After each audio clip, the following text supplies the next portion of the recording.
নমস্কার বন্ধুরা, এসে পড়েছি সকালবেলা রান্নাঘর রহস্য একটা নতুন রান্না নিয়ে। তো আমি কাঁচা আলু তরকারি করে দেখাবো। তার জন্য কড়াইতে কাঁচা আলু দিয়ে দিয়েছি। না হবে ভাজতে, না হবে কষতে, এটা কিন্তু খুব তাড়াতাড়ি ইজিলি হয়ে যাবে। তার জন্য কড়াইতে কাঁচা আলু দিয়ে দিয়েছি। এবার এই কড়াইয়ের মধ্যে এই যে কাঁচা আলু দিয়েছি, কাঁচা আলুর মধ্যে এবার জল দিয়ে দিলাম। দিয়ে দিচ্ছি হচ্ছে কাঁচা পেঁয়াজ কুচি। এবার দিয়ে দেবো হচ্ছে হলুদ গুঁড়ো। এবার এই জলের মধ্যে আমি দিয়ে দিলাম হচ্ছে অল্পটুকু লঙ্কা গুঁড়ো। যে যতটা ঝাল খেতে পছন্দ করো সেই কোয়ান্টিটি অনুযায়ী কিন্তু দিও সবাই। ঠিক আছে, আমি অল্পটুকুই দিলাম এখানে। এবার এর মধ্যে সামান্য সর্ষের তেল দিয়ে দিচ্ছি, সরি দিয়ে দিয়েছি বলেছি, দিয়ে দিচ্ছি। দেখো কালারটা কি সুন্দর এসছে। এটা কিন্তু খুব তাড়াতাড়ি হয়ে যায়, এটা রুটি বা পরোটা যার সাথে ইচ্ছে খেতে পারবে তোমরা। করেছি সেটা হচ্ছে নুন। তো তোমরা নুনটা দিয়ে নিও, ওটার ভিডিওতে দেখায়নি।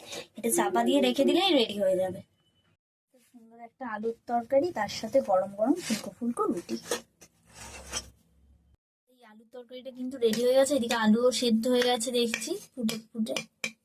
এটা কিন্তু কোনো রকম প্রেসারে দেওয়ার দরকার নেই, এটা কিন্তু কড়ার মধ্যেই আলুটা সেদ্ধ হবে। আর এটা খেতে খুব ভালো হয়।